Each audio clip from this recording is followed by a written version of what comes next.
Now we're bringing you some match analysis. This is TM Boiler Room, and it's sponsored by Selkirk TV. All right. Oh, man.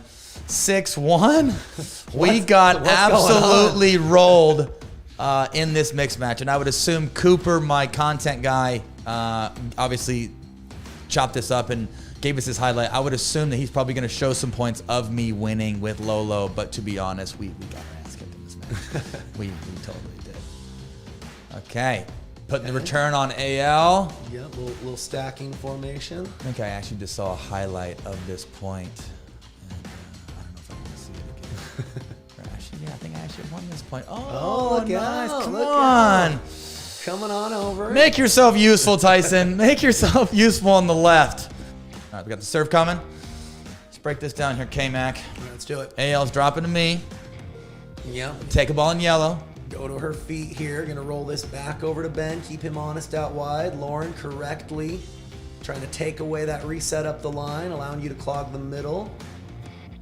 And that's just high level athleticism right there. But that's what it takes. Something to, I think something that is necessary and mixed is just putting yourself in the middle, seeing a lifting, right? So I poke one at Anna Leigh, right? Poke one at Anna Leigh here. Poke one at Ben. Ben gives me a lift.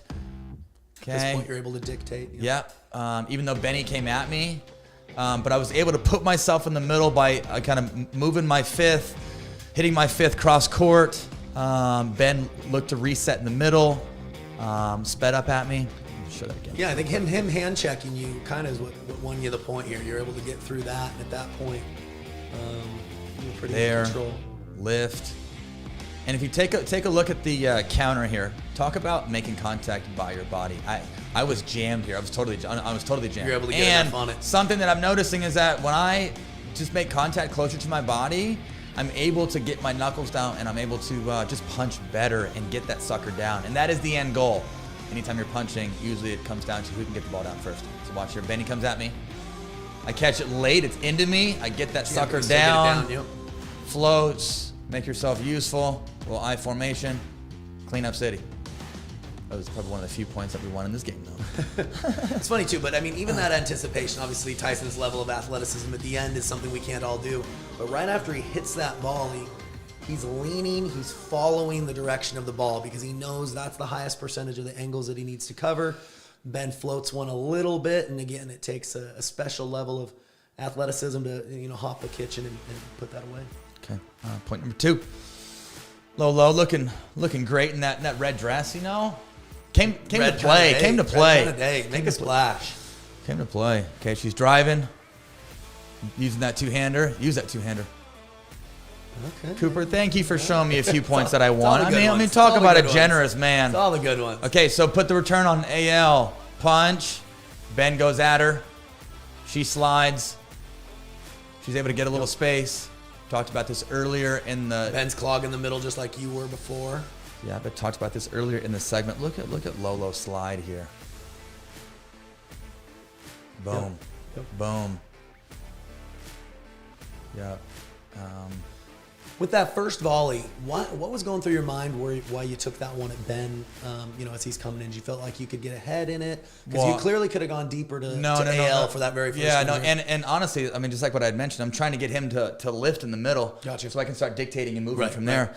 You can play one aggressive out wide. Yeah, you can dictate for the next few points, few shots. Yeah, I can use my aggressive forehand and start hitting some push dinks if I can kind of force them to lift middle, Take a look here. Slide. Benny gets a little handcuffed. Able to get down on that one. Not an easy shot. Yep. The old AJ Kohler tip up. tip up. Down. Peck her down. Peck her up. Boom. 6 to midnight. No, for sure. 6 to midnight. Okay. It's a good nickname for Kohler. 6 to midnight. Okay. No comment after that. Bang that third. Okay. Drop. Lolo. Sliding again, two-hander. I think there's a couple of balls here. It's all the good ones. All the good ones. How'd you guys lose this match? I mean, come on. Jeez. Okay. Let's see here. Show it again. Okay, there's stacking. Yeah, I'm taking that third, and honestly, I was taking a lot of thirds off of Lolo's inside foot, and I think most guys probably do that mixed. Now, if Lolo's very comfortable with banging her third ball drive with her two-hander, I would gladly get out of the way. So we're working ourselves up in transition, swing. I think Ben definitely hit an out ball. Yeah, AL hit one more out ball. Okay, I see Benny being a little greedy, looking to go again. I've got to make myself useful, be a dog in the middle, as with any guy that's playing mixed. Trust your stuff in the middle, pinch middle, but be as loud and as authoritative as you can in the middle. Yeah, for sure. It's just a court positioning thing. I mean, you made Ben's target smaller. It floated just a little bit. You're able to get enough on the forehand to clock that thing and get it through. Okay, same thing, taking the ball off of Lolo's inside foot. Get Benny. And you know, prime example here. We're talking about why I want my fourth ball in the middle, whereas Ben right now, as he's hitting a fourth ball, or as he's hitting a six. Yeah, right. I mean, straddling the center line. I mean, right? That court positioning when a mixed team is playing makes sense when you're hitting a fourth and a six. You know, force your opponents to lift middle so you can start dictating from the middle. But if you take a look, Benny's court positioning is very good here. Looks like AL may have 1 foot outside the court.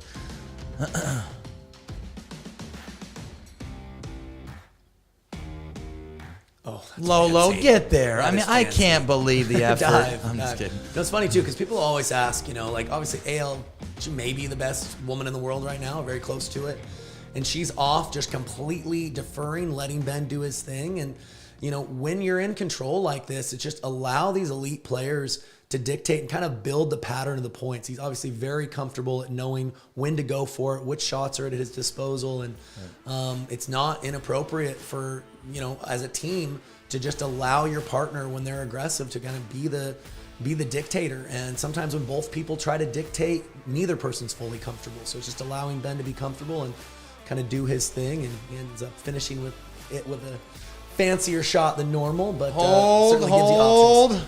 Hold. Big old backswing and the oh gosh, kiss of death, kiss of death. You know, if you actually look at slow mo too, right when that ball was played and he's starting his hold, you were actually inside the court ready to half volley, right? Yeah. But the bigger the backswing got, he actually got you to take a full step back. Benny, and then that's the first time that's ever happened, by the way. It is. That's the first time. And that's you're not going to get me again. He's not stepping back anymore.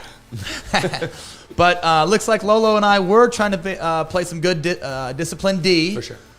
And, you know, I take that ball off her inside foot, get my third down, use a nice little rolly drop. Here's where it gets tricky.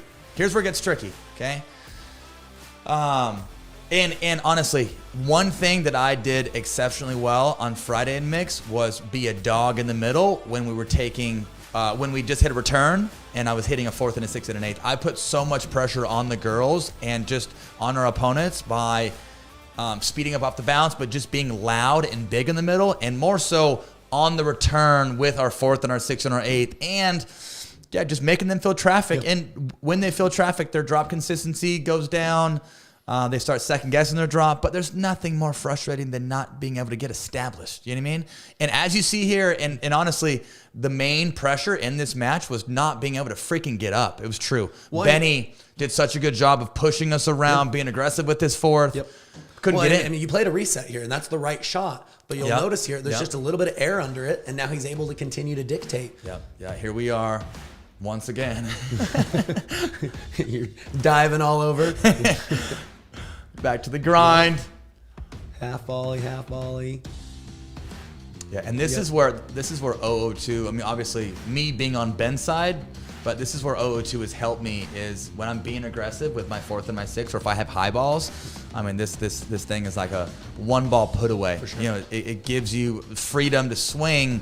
You can get easy pop. You can roll it off the court. You can use the grit, really yank it off the court.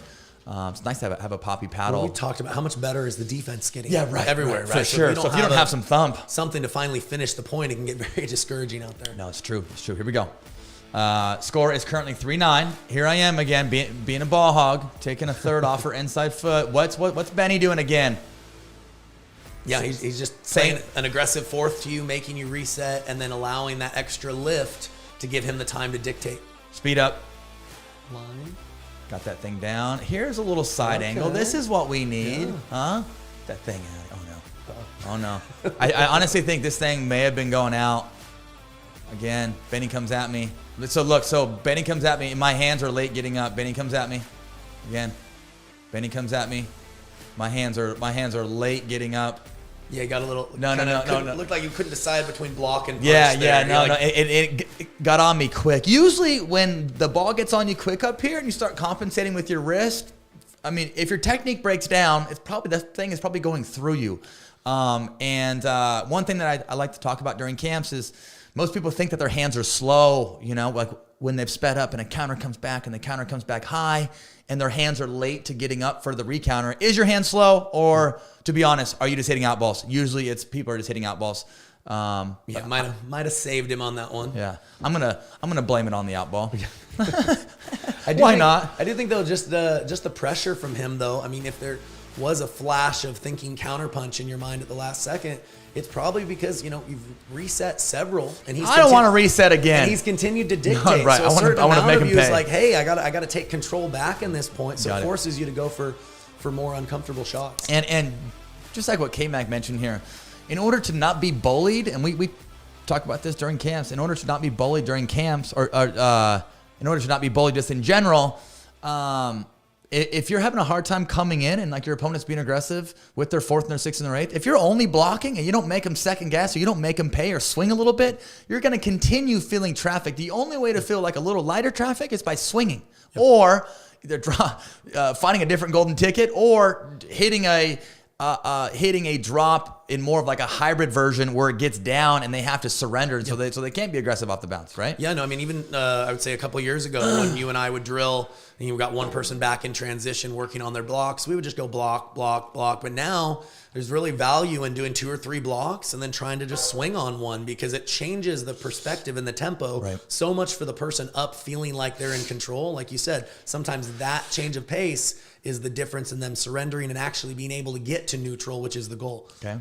Principle here, if you're feeling traffic and they're being aggressive and the tendency is to just keep playing safe, go the other route. Swing a little bit. Make them pay. If you're feeling traffic, yeah, exactly. Change up the tempo. Change up the tempo. I like it. Speed up. And I mean, look at the stupid hands. My God. Hang on real quick. So I get this thing down, right? So she goes line. I get her down. Benny gets one. I go right at Benny. He finds a forehand. Slides. Finds one more. Pinch middle. I mean, for God's sakes, just get out of the middle. Get out of there. Yeah. Get out of there. It's scary. I mean, you slide to your left. You jammed him on one, but he was still able to keep that elbow tucked in and get that ball down. Next level hands. When you slide to your non-dominant to find a forehand, and then you're losing the battle, and then you're able to slide to your dominant side and find a ball from yellow. I mean, it's just pure offense. Just pure offense. Yeah, no, scary. But he's finding space and punching back from low locations. Give me a call and tell me how to beat him. Give me a call. Come on. Give me a call. We're up for some, creative answers. I'm just kidding. Okay, I don't want to watch that. I mean, come on. I don't want to watch that again. Benny, stop. Okay, I just put my hands down. Okay, I've got it. Surrender. Okay. I surrender. Too much. I don't want any more. Okay, so this is 0-2, game 2. Oh, stop. Yeah. You stop. Stay on your side of the court, okay? A little bird action with some flex. Jeez. I see you over there. I see you. Yeah, guys are going to the old Burt play. Burt! Much more frequently. Well, it looks like he's pretty comfortable here. Usually if a guy goes to the Burt, he's seeing the ball like the size of a watermelon. Yeah. He's playing the score a little bit. Lolo, yours. Won the first game. Lolo, yours. Rolling in the second. Right. That was definitely not Lolo, so I got to keep my fourth down. Lolo, right here. Get there. Okay, we'll watch this. Yeah, so hybrid drop. Hybrid. Yep. Tip down lift. Poke. Burt. Scary. I mean, you didn't even pop it up that much. I mean, he still had to hit that a little lower than the net, seems like. Yeah, this defense is stupid. Working your way in. Mm-hmm. Okay, get me in the middle. Get me moving.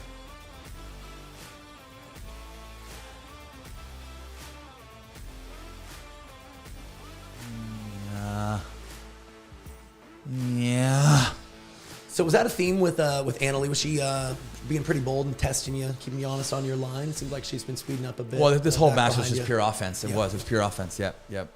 And to be honest, yeah, she's probably hitting like 1 or 2 dinks and then just going line. And I mean, you know, she's going line. Even as we just saw, she went line. I got the punch down, right. And we still lost a point. Right. So, I mean, if I were them, I would continue going back to Old Faithful. I mean, literally. Just go early, yeah. Okay. Unfortunately, I'm watching this. No spin whatsoever. Totally flat, None. Popped up drop. Sick D. Yeah, pretty dang good. Okay, put that stupid backhand punch away. Hey. Speed up. How far he's coming over. Dictating with that roll volley. Yeah, and forcing you guys to hit up. No, for sure. And if you see here too, so she sped up line. Yeah, so speed up line. So she goes line. Okay. I sit and pinch. Get it down. And then she squeezes backhand. Middle. Low. And here's what's tough, right? Yep. So I'm sitting line because she's gone line how many freaking times? Right. I'm sitting line, and that's where speeding up line, you know, makes sense because the counter usually comes right back, you know. And if you speed up line enough, and your partner, or I guess your opponent's partner doesn't slide middle, then there's room to re-counter with putting one in the middle. Yeah, and as we're watching this, not criticizing Lauren at all, but kind of the moment that you slid to cover line. Yeah. You know, and you've been taking the whole court, but if she would have taken one more half step over, right. She could have taken this next one a lot earlier. Yeah. You'll see her left leg, she has to take a diagonal step, which means she's taking the ball lower, allowing the other team to stay in control a little bit longer. But right here, when Tyson slides, if Lauren can take that little half step with him and then be leaning and jumping, but she kind of steps backwards, looks like you guys were a little bit in control, but the moment that diagonal step happens, now you guys are on your heels. Controls switched over, and there you go. Could we actually rewind to the start of the point one more time? I just want to show one thing. So one thing that we talk about with defense here, because Tyson and Lauren are definitely on offense right here. This is the ball. Annalie decides to speed up rather than keep lifting or keep defending. So Tyson clocks it, but the ball sits up. She goes with the drive, now the drop. So sometimes on defense, if you get your feet set, you can actually rip one in order to make that next volley just a little bit more defensive and do that delayed kind of drive drop combo as a way to neutralize. So sometimes when your opponents are dictating, it's tough to just lift and get that perfect trajectory to be able to gain space in. If you have your feet set, a calculated drive drop combo is a great way to add variety to your defense. Right. Tip for the viewers, drive yourself out of D once you feel like the overhead or the high ball doesn't come back as much pace. And if your feet are set. Slide, bang away. If that drive can enhance your next ball, why the heck not? Why the heck not? And enhance meaning that it's a short volley, just like what K-Mac mentioned. If you find that it's a short volley or a defensive volley, use it. And I would use that as ammo and know that maybe that could be the person that you should drive to. You know, if they really can't hurt you with the volley, or if their volley isn't deep enough, then maybe that is your golden ticket. Drive there, force them to volley short, dump your next one, and then come in. Something that we talked about at camps is find your golden ticket on the drop to the person that's less aggressive, and drive to the person, or find your golden ticket on the drive as well by driving to the person that can't hurt you with the volley, or maybe is playing with the paddle that's a little softer, or simply doesn't like their hands, or it feels like when you drive, their volley doesn't sting you, it doesn't get past the transition zone. If that's the case, and you're playing D, that's the person to drive to. Yeah, for sure. Let's see here.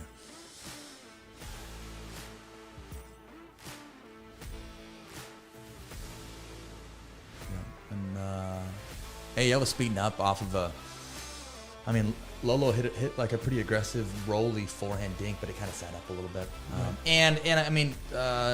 something to mention too. AL scoots back, and with her scooting back, she can, if a push dink comes at her, she's still able to speed up because she has time. She has extra time. Something we also talk about in camps is that you can give up court position to be more aggressive, and as we just saw there, AL is giving up court position on a push dink.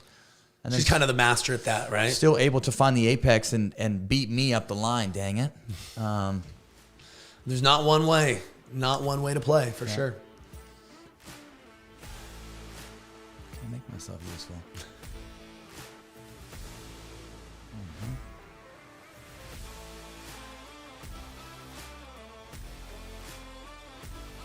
Okay. Scary. Benny's he's playing a pretty large piece of the court. Okay, pull me out of position, keep me honest. This is the one here. So this is what kind of starts everything. I've seen this in men's, I've seen this in mixed, I've seen this for the last couple of years now, for gosh sakes. But it's so you try to dink so whether it's AL or it's Colin, but you dink to their inside foot, and here comes Benny, and then that dink from that location is so aggressive, and he's so consistent now with hitting push dinks from the center of the court, and whether it's inside out or it's back cross, and as we've seen and as we've mentioned in the last couple of boiler rooms, talking about the men's finals, if you're not willing to speed up line against him, he will continue taking over court. He will continue playing middle, and it just seems like obviously Lolo didn't speed up line enough, but probably highly due to them dinking so aggressively and really not giving us an option to speed up lines. Yeah, it's the tough. ball's not sitting up. No. It's a dicey. Talk about a guy who speed up. dinks aggressively middle, takes a lot of court, but doesn't really give you any height on his dink, so it's tough to keep him on his line. If you have an answer, call me. It just seems like, he's willing to take a lot more risk, even just on his dinks early on. You guys are in that fight for control, right? Because once you get control of the point, you win such a high percentage. So it's very different than trying to just outlast or keep your errors down. There's some. There we go, Lo. Oh, come on. Look out. Oh, stop. Should make that. Stop. AL. Stop. Quit doing things like that. It was very good. I was nowhere to be found. Around. Second guess herself. She was even off balance. No, I mean, she hit it perfect. like, look how tight this window is. Come on, if the camera angle was just a little wider, watch this stuff. Boom. Oh, that's tight. Yeah, that's not far it's from tight. the pole. No, it's very tight. I'm just watching to see how pretty. You're that just thing an is. admirer. I mean, You're gosh, a fan. hey, take a seat, get some popcorn, take a seat. Let's watch this one again. Last one here. Okay, trying to push Benny back. Yeah, they definitely won this point. I do remember this, and I feel very deflated. That's kind of unlucky. I was very deflated after losing this point. Oh, he missed it. Oh, he missed it. Never mind. All right. Never mind. So tell us what's going through your mind when you decide to throw the lob up here. Like, what are you thinking? What are you trying to do? Well, it's a little desperation. Okay. So we're down. We got rolled game one. Game one, we'd hit a lot of returns to Anna Leigh. Game two, we're hitting a lot of returns to Benny. But inside foot first. Take my fourth ball to her inside foot. Obviously, she starts closing in. Right. Safer to go deeper to Ben. He just floats this one. She obviously... She retreats. Yeah, she buys herself a little time here. Which, look, she needed to do because Tyson saw his target. She was able to fight that one off. And, sometimes just even getting it back uglier keeps it going. Yeah. Gets it in the kitchen. This is the ultimate Newman way here, okay? Defense is good offense. Take some time, and you can play good defense if you pop the ball up by getting your ass in the green. Scoop back. You have more time than you think. Courts are made this big to bang ground strokes, to hit Ferrari forehands, and to play sick defense, right? Love it. So use the stinking court. Benny, get off the tape, you tape master. Okay. Bzz. Okay, we see Ben coming up here. I see obviously Ben took a dink from the outside quadrant. He's sliding middle. Getting you moving. I saw where he was standing. Yeah. Yeah, I really hadn't lobbed yet. Looks like he missed that high volley. I'll gladly take it. Barely overcooked. I'll gladly take it. Take that.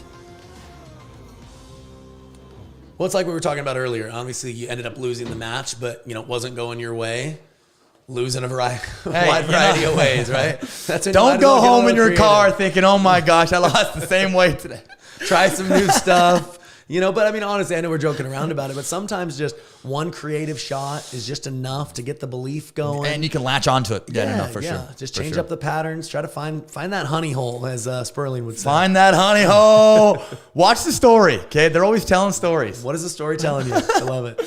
K-Mac, talk to us. Any last notes here for the fans or campers watching or any of that? Yeah. I think you just always, I guess what I would say is, we've watched you, Ben, and Elite, like all these elite players. They've been great for a long time, but everybody's adding pieces. Everybody's getting better. They're not the exact same player they were a couple years ago. So just, it's a journey, love the journey, love the drilling, Trust it. enjoy making, subtle changes. You'll still probably have your same identity as a player, but, getting better doesn't end. It never ends, right? So be willing to add pieces, pay attention to how the game's changing. You might find a style or a tempo that makes sense for your skill set, like we were talking about earlier with, counter punchers recognizing they can initiate a little bit more. So we've seen a lot of changes among the top guys, and we're going to continue to do so.